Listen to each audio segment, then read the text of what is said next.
Engineer صاحب کا آپ نے کلپ سنا، انجینئر صاحب نے واضح یہ بات کہی کہ یہ حدیث ہے، اور حدیث پڑھ کے سنائی اور فرما دیا آخر میں جا کے کہیں پر، اور وضاحت سے بات فرماتی ہیں کہ بھائی کہ یہ جو حدیث ہے یہ آپ حضرت معاویہ رضی اللہ تعالیٰ عنہ کے بد دعا کے طور پر ذکر ہوئی۔ اب بندہ انجینئر صاحب سے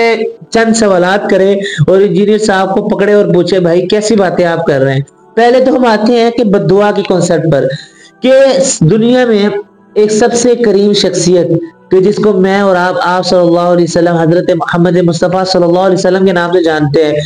ان کے بارے میں دعا بد دعا کا کانسیپٹ کر لینا، یہ تو انسان کی جہالت ہے، سیدھی سی جہالت ہے۔ کیونکہ آپ نے طائف کا واقعہ سنا کہ آپ کو اتنے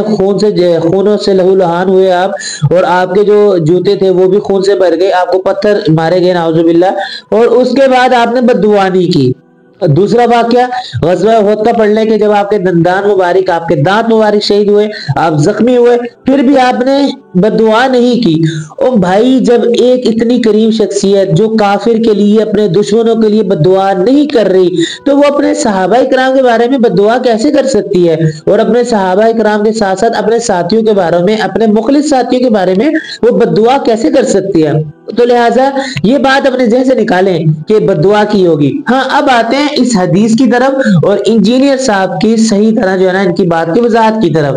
دیکھیں انجینئر صاحب نے حدیث پڑھ دی، اب ہم اس حدیث کے بارے میں کہ جنہوں نے اس حدیث کو نقل کیا امام مسلم رحمہ اللہ، ان سے پوچھتے ہیں کہ وہ اس کے بارے میں کیا کہتے ہیں۔ امام مسلم رحمہ اللہ نے اس حدیث کے باندھنے سے پہلے، اس حدیث کو لکھنے سے پہلے 2-3 حدیث پہلے ایک حدیث لکھی کہ جس میں آپ صلی اللہ علیہ وسلم نے فرمایا، اللہ کو یہ بات فرما رہے کہ میں آپ کا بندہ ہوں اور میں ایک انسان ہوں، اگر میرے سے کوئی لعنت یا کوئی بد دعا نکل جائے، اس کا مفہوم، حدیث کا مفہوم ہے کہ لعنت یا بد دعا نکل جائے تو، اور وہ اگلا بندہ اس کا مستحق نہ ہو، تو اس کے بارے میں دعا کے طور پر استعمال کر دیجیے گا، یعنی کہ وہ اس کے حق میں دعا ہو جائے۔ یہ اللہ کے نبی نے حدیث ذکر بھی کی، اور امام مسلم اس حضرت امیر معاویہ رضی اللہ تعالیٰ کی حدیث سے پہلے اس حدیث کو ذکر کیا۔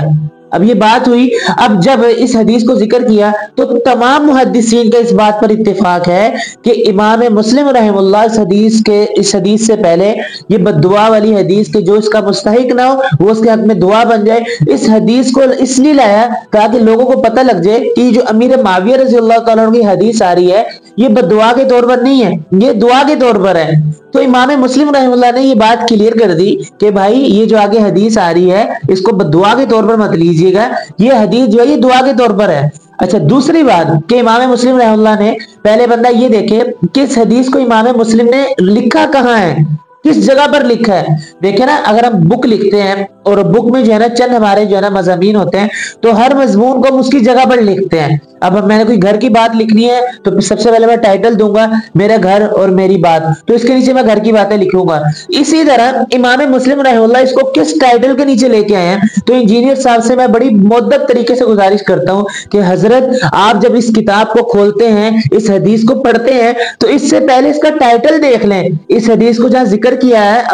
امام مسلم رحمہ اللہ نے، اس حدیث کو دیکھیں کہاں ذکر کیا ہے۔ آپ دیکھیں گے امام مسلم رحمہ اللہ نے اس حدیث کو وہاں ذکر کیا کہ وہ باتیں کہ جو کسی اللہ کے نبی نے کسی صحابی کے بارے میں کہی اور وہ ان کے حق میں دعا کے طور پر ثابت ہوئی، تو امام مسلم رحمہ اللہ نے اس کو اس ٹائٹل کے تحت ذکر کیا اور یہ بات بتا دی کہ امام مسلم رحمہ اللہ نے یہ بات ہمیں بتا دی کہ حضرت امیر معاویہ رضی اللہ تعالیٰ عنہ کی جو بات آگے ہم ذکر کرنے لگے ہیں وہ دعا کے طور پر ہے، کیونکہ ٹائٹل دیا، ٹائٹل کی یہ ان چیزوں کے بارے میں ہے جو کہ صحابہ کرام کے حق میں دعا کے طور پر ثابت ہوئی، اور انہی میں یہ حدیث لے آئے تاکہ لوگوں کو پتہ لگ جائے یہ بد دعا کے طور پر نہیں ہے، یہ دعا کے طور پر ہے۔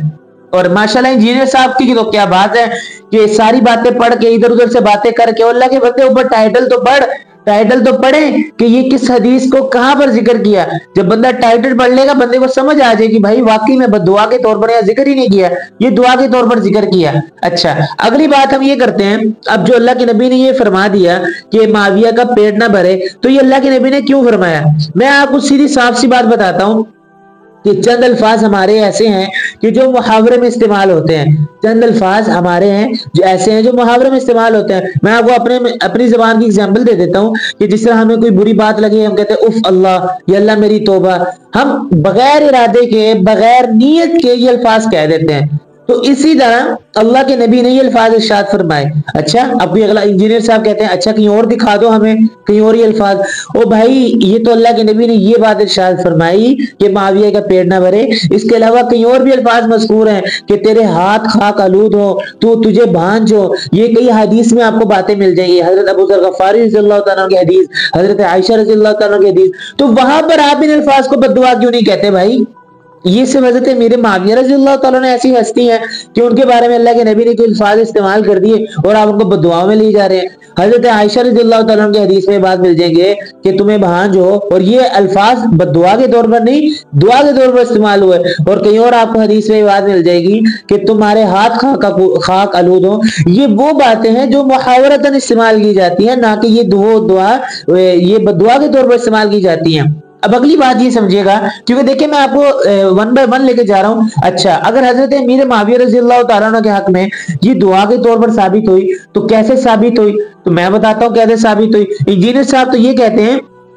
کہ اللہ کے نبی کی یہ نعوذ باللہ امیر معاویہ کے بارے میں بد دعا کے طور پر ثابت ہوئی, کیونکہ اس کے بعد حضرت امیر معاویہ رضی اللہ تعالیٰ کھانا بہت زیادہ کھاتے تھے, نعوذ باللہ ایسی باتیں کرتے ہیں. میں بتاتا ہوں کہ یہ کیسے دعا کے حق میں ثابت ہوئی. حضرت امیر معاویہ غریب تھے, اللہ کے نبی کی یہ جو آپ لوگ کہتے ہیں کہ بد دعا ہے انجینئر صاحب, تو یہ دعا کے طور پر اس طرح ثابت ہوئی. اس کے بعد اللہ نے حضرت امیر معاویہ کے ہاں فرمانی کر دی, آپ کو امیر شام بنا دیا, اور آپ کے ہاں طرح طرح کے دسترخوان لگنے لگے. تو یہ بات کہ اللہ کے نبی نے پیٹ نہ بھرے یہ بد دعا نہیں تھی, یہ دعا تھی. اور دعا کے حق میں اس طرح ثابت ہوئی کہ آپ ایک غریب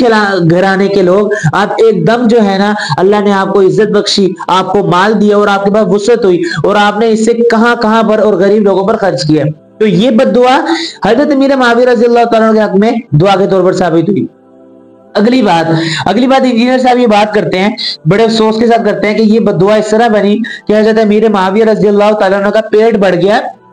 اور آپ جو ہے وہ خطبہ جو ہے نا بیٹھ کر دینے لگتے تھے. او اللہ کے بندے آپ کہیں پڑھو تو صحیح, تاریخ تو پڑھو, آپ کو پتہ لگے کہ امیر معاویہ رضی اللہ تعالیٰ نے بیٹھ کر خطبہ اپنے اس بوجھ کی وجہ سے نہیں دیا تھا, بلکہ ضعف کی وجہ سے دیا تھا, بڑھاپے کی وجہ سے دیا تھا. مسئلہ یہ ہے کہ آپ پوری طرح باتیں پڑھتے نہیں ہیں. آپ کا کام یہ ہے کہ حدیث کے بارے میں لوگوں کو اشکالات میں مبتلا کرنا, صحابہ کرام کے بارے میں لوگوں کو اشکالات میں مبتلا کرنا. تو لہٰذا میں نے ون بائی ون آپ کو اس حدیث کے بارے میں بتایا کہ حدیث بد دعا نہیں دعا کے طور پر ثابت ہوئی. میں پھر انجینئر صاحب کو کہتا ہوں اگر آپ اس کو بد دعا کے طور پر لیتے ہیں نعوذ باللہ, تو ان تمام باتوں کو لیجئے جو کہ باقی حدیث میں مذکور ہیں کہ تمہارے ہاتھ خاک آلود ہوں, تمہیں بھانج ہو, وہاں پر تو آپ کہتے ہیں نہیں نہیں یہ تو دعا کے طور پر ہے, تو اللہ کے نبی نے محاورتاً کہا. اور میرے بھائی یہاں پر بھی محاورتاً کہا ہے, اور بد دعا کے طور پر کیسے استعمال ہو کہ بد دعا نہیں, اللہ کے نبی کی دعا لگی میرے معاویہ رضی اللہ تعالیٰ کو, آپ شام کے امیر بنے, آپ کے گھر میں وسعت ہوئی, آپ نے لوگوں کو کھانا کھلایا, غریبوں کو خرچ کیا.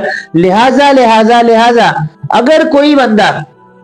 یہ بات کرے کہ یہ حدیث بد دعا کے طور پر ہے, تو اس کو میں نے انشاءاللہ اس تمام ویڈیو میں بتا دیا کہ یہ بد دعا کے طور پر نہیں ہے. اب اگر کوئی بندہ انجینئر صاحب سے جا کے پوچھے کہ بھائی یہ تو بد دعا کے طور پر نہیں ہے, تو امید کرتا ہوں کہ انجینئر صاحب اس کا جواب نہیں دے سکیں گے. تو لہذا امید کرتا ہوں کہ آپ کو ویڈیو پسند آئی ہوگی. انشاءاللہ آپ کے تمام اشکالات جو کہ صحابہ کرام کے بارے میں اور تمام حدیث کے بارے میں ہوں گے, اس حدیث کے بارے میں, وہ دور ہو چکے ہوں گے. انشاءاللہ نیکسٹ ویڈیو میں ملیں گے, اور اگلی ویڈیو میں انشاءاللہ ایک بہت بہترین ٹاپک لے کر حاضر ہوں گے. اگلی ویڈیو تک کے لیے اجازت دیجیے گا, اور دعا میں یاد رکھیے گا. اللہ